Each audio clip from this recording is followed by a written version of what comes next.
The man came with the first snow of the season, the kind that was not yet a blizzard but a promise of one. He was a ghost against the white, a smudge of brown and gray stumbling through the swirling flakes that clung to the air like ash. Elspeth watched him from her kitchen window, her hands frozen around a lukewarm cup of tea. She had seen him on the edge of town earlier, a dark shape moving past the general store, the faces of the townsfolk turning away from him as if from a bad omen. He carried a bundle against his chest, a lumpy shape wrapped in what looked like a tattered horse blanket. Now he was on her land. He moved with the slow, agonizing persistence of a dying animal, each step a negotiation with the wind that turned mean and sharp across the open prairie. The fence line, a thing her husband, Thomas, had been so proud of, seemed to guide him, a final thread of order in a world dissolving into white. He fell once, a sudden collapse of weary limbs into the gathering drifts. Elspeth's breath caught in her throat, a sharp, painful thing. He did not stay down. He pushed himself up, one hand braced on the frozen earth, the other clutching the bundle tight.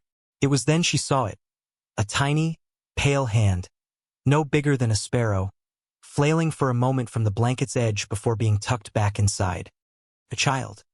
The word was a stone dropping into the deep, still well of her grief. A child.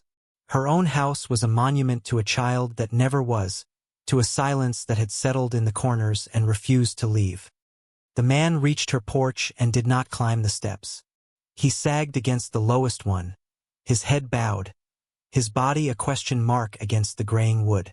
The wind tore at his thin shirt, whipping his long, black hair across a face she could not see. He was an outcast, she knew that much. Lakota, by the look of him, but worn down and stripped of whatever pride or place he might have once had. He was just a man freezing to death on her property. She stood at the window for a long time, the house groaning around her. It was a cold, hollow sound, the sound of emptiness. Thomas had been gone 2 years. The silence he left behind was a physical presence, a weight on her chest every morning. She had grown accustomed to it, had mistaken it for peace. She watched the man shiver, a long, deep shudder that seemed to shake the very marrow from his bones. He adjusted the bundle, trying to shield it with his own failing warmth. He was dying. The child was dying. And they were doing it in her yard.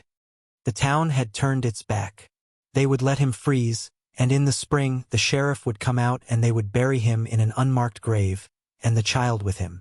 It was the way of things. It was easier.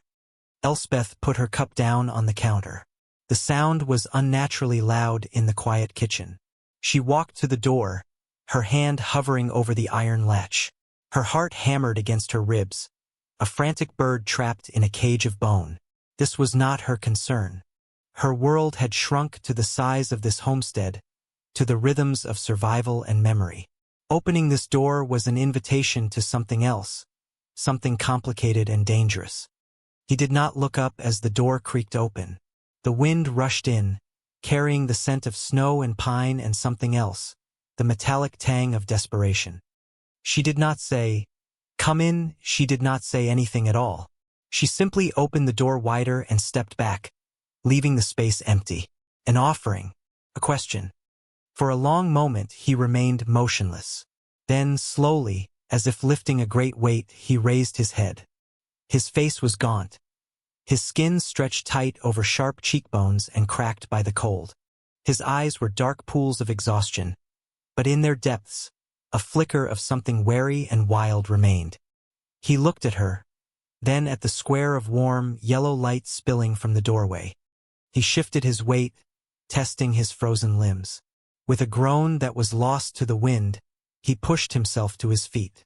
He climbed the 3 steps to the porch, each one a monumental effort. He paused on the threshold, his shadow falling long and broken across the floorboards. He was waiting for her to rescind the offer, to slam the door on him and the coming storm. Elspeth held her ground, her hands clenched into fists at her sides.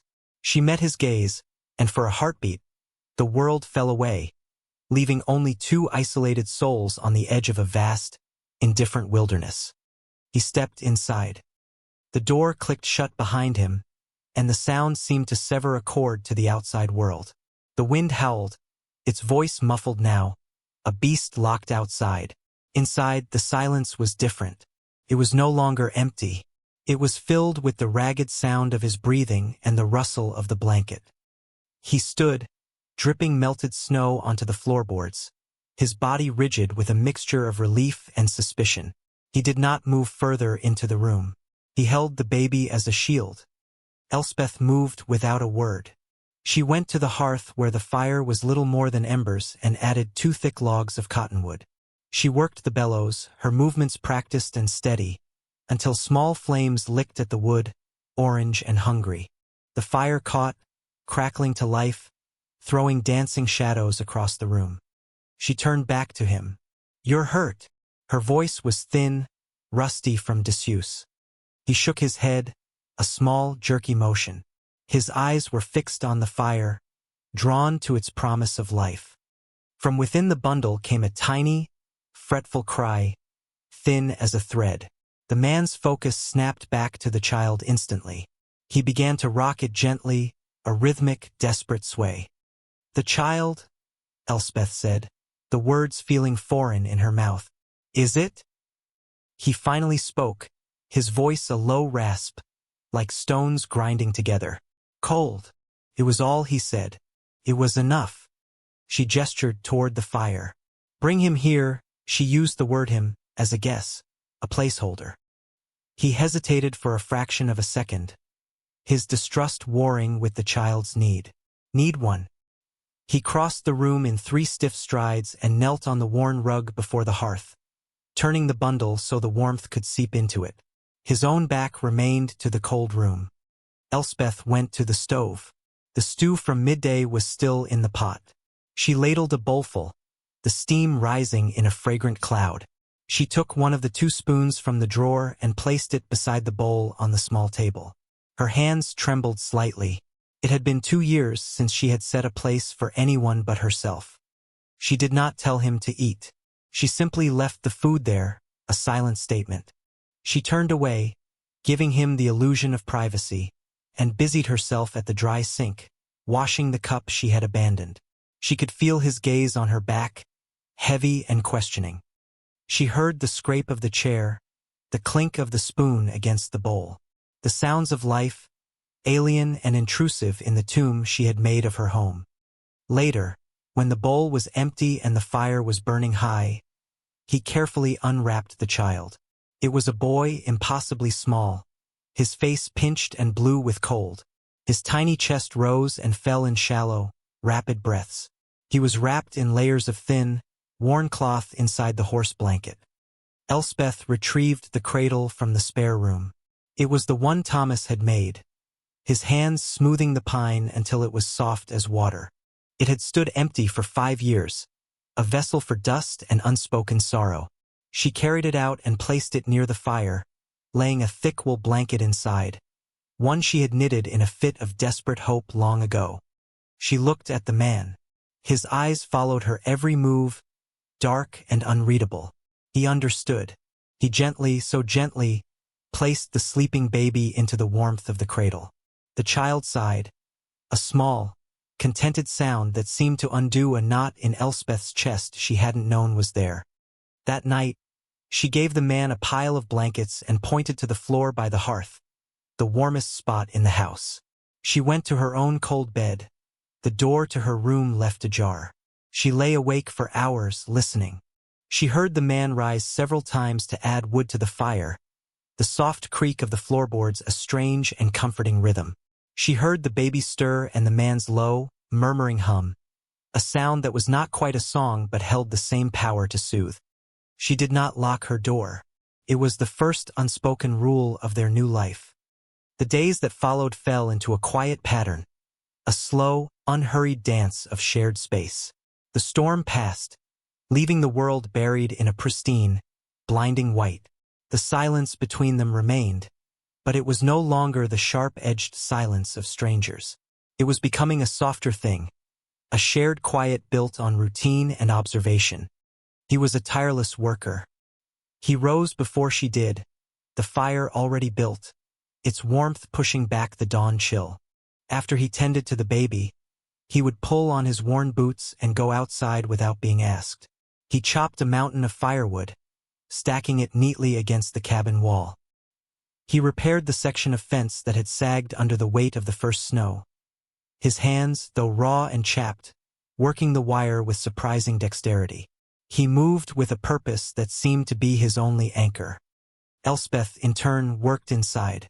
She cooked meals that were simple and filling: oatmeal, thick soups, dense bread. She found some of Thomas's old clothes in a chest at the foot of her bed. They were too big for the slender stranger, but they were warm. She left a flannel shirt and a pair of wool trousers folded on the chair by the fire one evening. She said nothing. The next morning he was wearing them.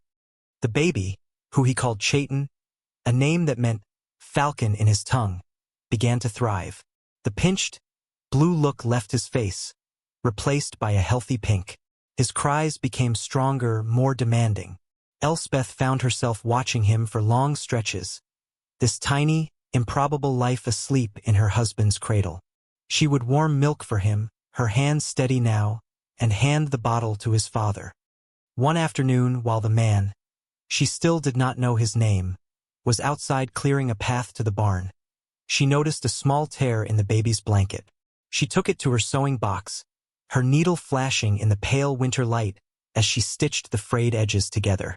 When she was done, the repair was a neat, tight seam, stronger than the original cloth. She folded it and placed it back in the cradle. It was a small thing, but it felt significant, like stitching a life back together with raw thread. When he came back inside, stamping the snow from his boots, he saw the mended blanket. He picked it up, running a thumb over her handiwork. He looked over at her, where she sat pretending to read a book of Psalms. He did not speak, but he gave a single, almost imperceptible nod. It was a thank you, a recognition, a fragile bridge built across the chasm of their silence. Their first real conversation was about bread. She had baked a loaf that morning, and it had come out of the oven hard and dense. A failure. She was cutting a slice for their supper, the knife struggling against the crust. "That loaf died in vain," she said, more to herself than to him. He was sitting at the table, carving a piece of scrap wood with a small, sharp knife. He looked up, a flicker of something like amusement in his eyes. "A little dry. You didn't complain about mine yesterday." "Yesterday's was better," he said, his voice still low but less rough. She put the knife down and looked at him. "What is your name?" He stopped carving. The question hung in the air between them. He seemed to weigh it, to consider its cost. He had given her the baby's name, but not his own. A name was a claim, a piece of oneself. "Kanji," he said at last. It meant raven. "Kanji," she repeated, testing the sound of it. "I am Elspeth." He nodded again, that same small, formal gesture. And then the conversation was over. But something had shifted. They were no longer just a man and a woman. They were Kanji and Elspeth. They had been named. A week later, she had a nightmare. It was the old one, the one that had haunted her for years. The fever, the doctor's grim face, the terrible, final silence in the room where a small life was supposed to have begun. She woke with a gasp, her body slick with sweat, the phantom pains echoing in her womb. She sat up in bed, her heart pounding a wild, frantic rhythm. The house was dark. The fire burned down to glowing coals. She could hear the soft, even breathing of the baby in the next room, and the deeper, slower breath of the man sleeping on the floor. She pulled her shawl around her shoulders and went out to the main room.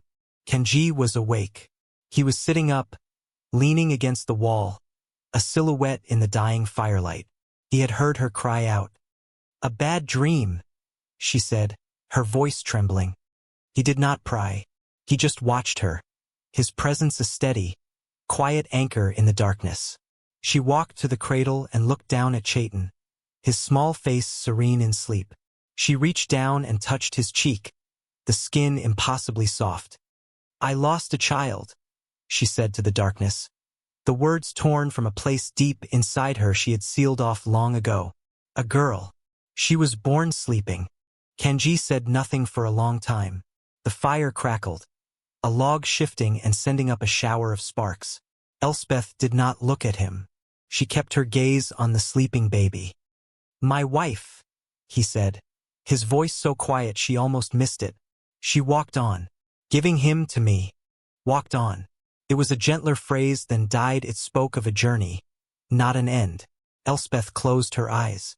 Here they were, two people from different worlds, bound together by the same universal grief. They had both carried whole winters in their eyes. She turned from the cradle and looked at him. In the faint, red glow of the embers, she could see the profound sorrow etched into his face. For the first time, she saw not an outcast, not a stranger, but a man hollowed out by loss, just as she was. "I am sorry for your wife," she whispered. "I am sorry for your daughter," he replied. They sat in the shared darkness, the unspoken grief between them finally given voice, and the house did not feel so empty anymore. Felt, for the first time in a long time, like a sanctuary. The thaw came slowly, first as a rumor in the air, a subtle softening of the wind. Then the snow began to recede from the roof, dripping in a steady rhythm from the eaves.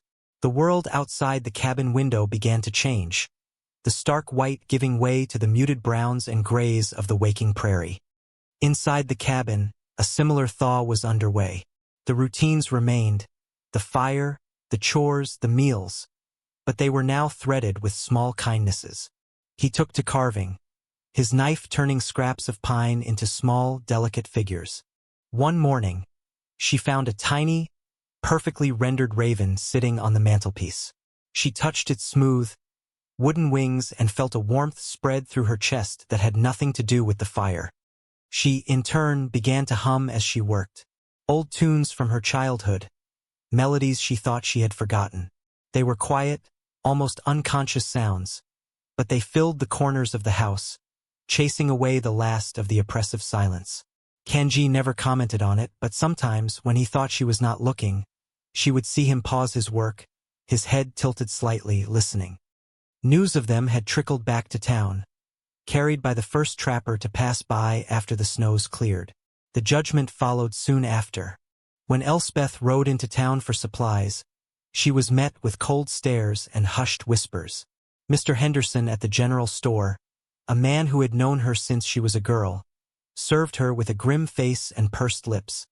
"It ain't right, Elspeth," he said, weighing out a bag of flour. Taking in one of them, a man no less. "People are talking." "Let them talk," she said, her voice steady, though her hands were clenched tight on her purse.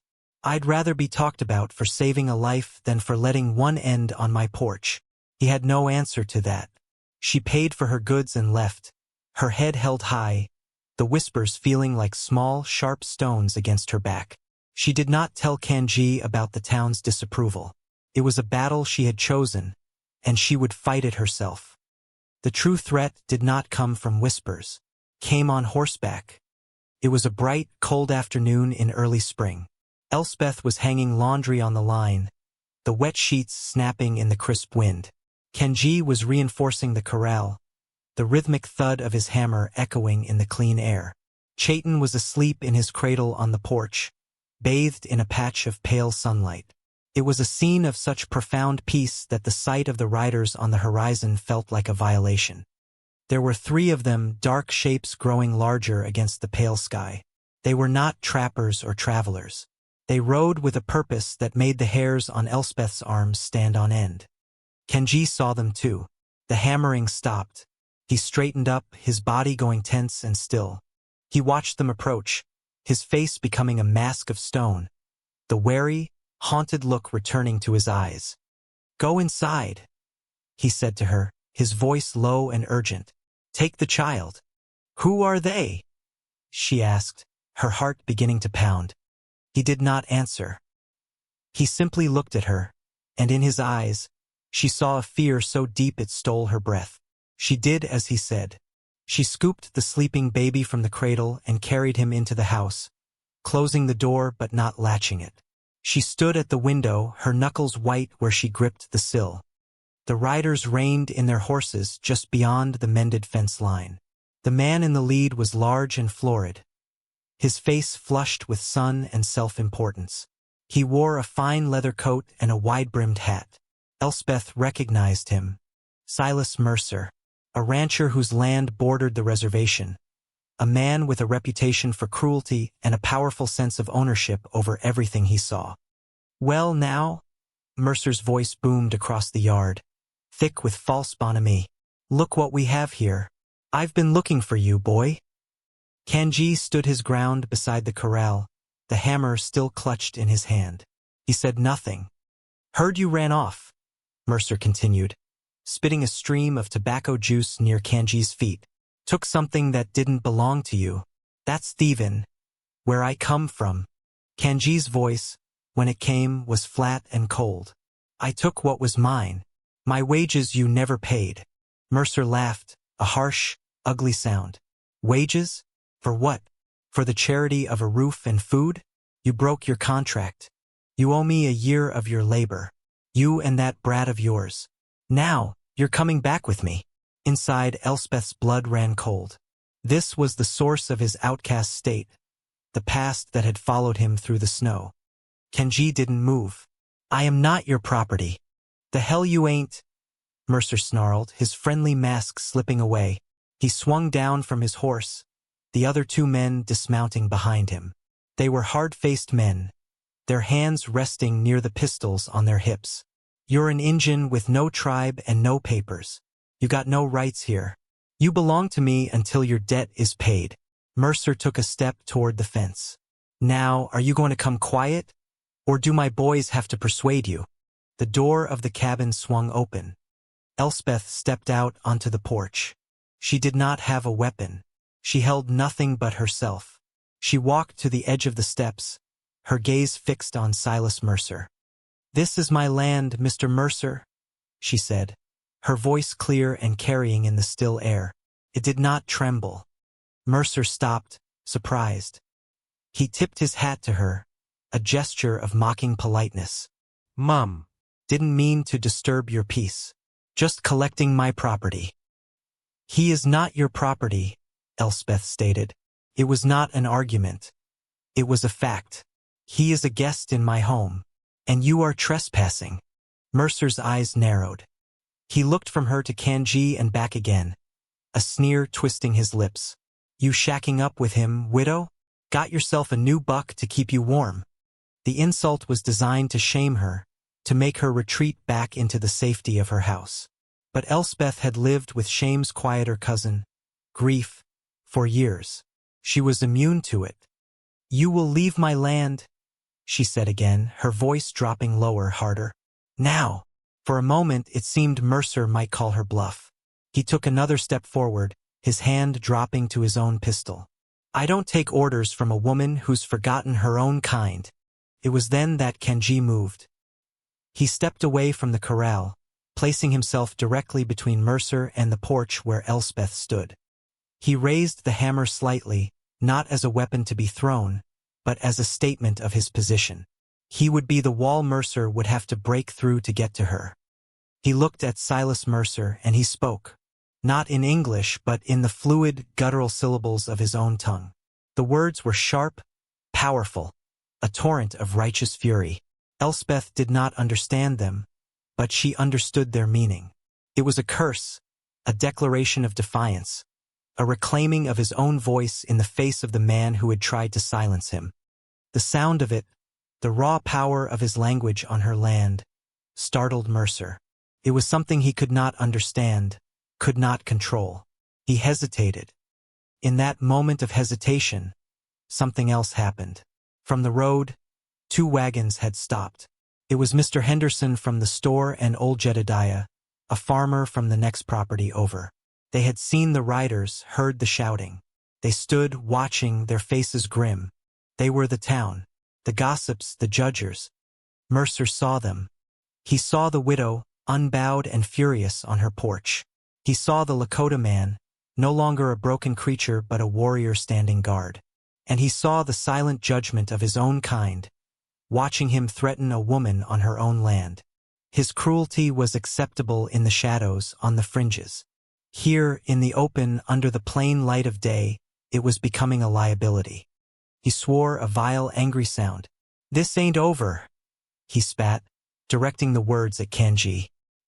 He turned, swung himself back onto his horse, and without another look at Elspeth, he spurred the animal hard, his men scrambling to follow. They rode away, their dust lifting behind them like angry ghosts. Silence descended on the yard, thick and heavy. The wind sighed through the pines. Jedediah and Mr. Henderson exchanged a look, then slowly turned their wagons around and headed back toward town. They had not interfered, but they had borne witness. And that, in its own way, had been enough. Elspeth's legs suddenly felt weak. She sank down onto the top step of the porch, her body trembling with the aftermath of adrenaline. Kanji turned. He walked to the porch and stood before her, the hammer hanging loosely at his side. He looked at her, his dark eyes filled with a new and profound emotion she could not yet name. He had seen her stand for him. She had seen him ready to die for her. "You didn't run," he said, his voice quiet. "This is my home," she whispered. She looked up at him. "You're either the kindest man I've met, or the most foolish." A ghost of a smile touched his lips. "Can't I be both?" From inside the house, Chayton began to cry, his hungry wail shattering the tension and pulling them back to the simple, undeniable reality of the life they were now building together. The fire needed tending. A child needed to be fed. A new, unspoken contract had been sealed, not with words, but with shared courage. That night, after the baby was asleep and the dishes were washed, they sat by the fire. He was carving again, his hands moving with a steady, familiar grace. She was mending one of Thomas's old shirts, the needle moving in and out of the worn fabric. "He will come back," she said, not looking up from her work. "I know. We should be married." The words came out before she had time to think about them. A practical, stark solution to a dangerous problem. As a white woman's husband, he would have a protection, a status that he did not have now. It was a shield. Kanji stopped carving. He looked at her, truly looked at her, his gaze searching her face in the flickering firelight. "It is not a thing to be done for such a reason," he said softly. "What other reason is there?" she asked, a challenge in her tone. "We are two lonely people in a hard country. We protect each other. We care for a child. Some have married for far less." He set his carving down on the hearth. He reached out not to touch her, but to gently take the shirt she was mending from her hands. He folded it and set it aside. "My wife," he began, his voice low and full of memory. "We chose each other. Her people were not my people. My people did not want her. We made our own world. That is what marriage was. Not a shield. A world." Elspeth looked down at her empty hands. She had offered him a contract, a strategy. He was speaking of something else entirely. "I cannot be your shield, Elspeth," he continued, "but I will stand by you. I will share your fire. I will raise my son in the safety you have given us. And if that is all we ever have, it is more than I had when I came here." She finally met his eyes. The house was quiet, breathing around them. The fire was only changing everything if something new was waiting in the ash. She had offered him a name for protection. He was asking for a home built on truth. "Kanji," she said, her voice barely a whisper. She reached out and her hand covered his where it rested on his knee. His skin was warm, his hands strong and calloused. It was the first time they had touched by choice. "Stay. I will stay," he said. The bond was solidified, not by a preacher or a law, but by a promise made in the quiet warmth of a lonely house that was no longer empty. They did not marry. Not then. Instead, they built their world. The spring turned to a summer of long, sun-drenched days. They worked side by side, their silences now comfortable, their conversations easy. They rebuilt the section of fence Mercer's horse had broken, their hands working together. They planted a garden, their fingers sinking into the rich, dark earth.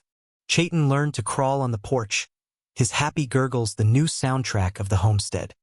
One evening, as the sun bled a wash of blood orange and violet across the sky, they sat together on the porch steps, watching the colors fade.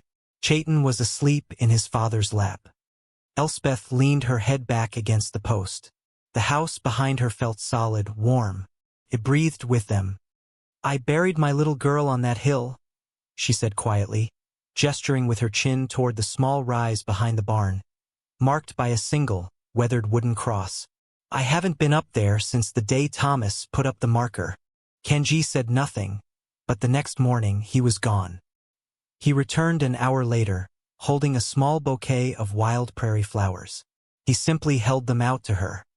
Together they walked up the hill. The air was cool and sweet. They stood before the small, plain cross. For years, it had been a symbol of her failure, her emptiness, place of pain. Elspeth knelt and cleared the few weeds from the base. Kenji placed the wildflowers there, a splash of brilliant color against the weathered wood. She looked at him, her eyes shining with unshed tears. He did not look away. He simply stood with her, sharing the weight of the memory. For the first time, she did not feel alone in her grief. She was sharing it, and in the sharing, the burden became lighter. They walked back to the house, the land itself seeming to hold its breath around them. The past was not erased, but it was no longer a ghost that haunted the halls. It was just a story, a part of the new world they were building, brick by brick, kindness by kindness. The house breathed again. This story, it is not just about a rescue. It is not about a strong man saving a damsel, or a good woman saving a lost soul. It is about the quiet, terrifying courage it takes to open a door you have nailed shut. It is about two people who had nothing left but the pieces of themselves, and who discovered that those broken pieces, when put together, could build a shelter strong enough to keep out the storm. We all have our winters. We all have our wildernesses, those vast, empty spaces inside us where grief or loneliness has settled. We build fences around them, hoping to keep the world out, but often we only succeed in locking ourselves in. So here is the naming. This is not just a story about Elspeth and Kenji. It is about the recognition that sometimes the greatest act of bravery is not to fight a battle, but to answer a knock on the door. It is to offer a bowl of soup, a warm fire, a mended blanket. It is to see the humanity in someone the rest of the world has deemed an outcast. And if you are the one out in the cold, it is about the courage to take that first step across the threshold, to accept a kindness you feel you do not deserve.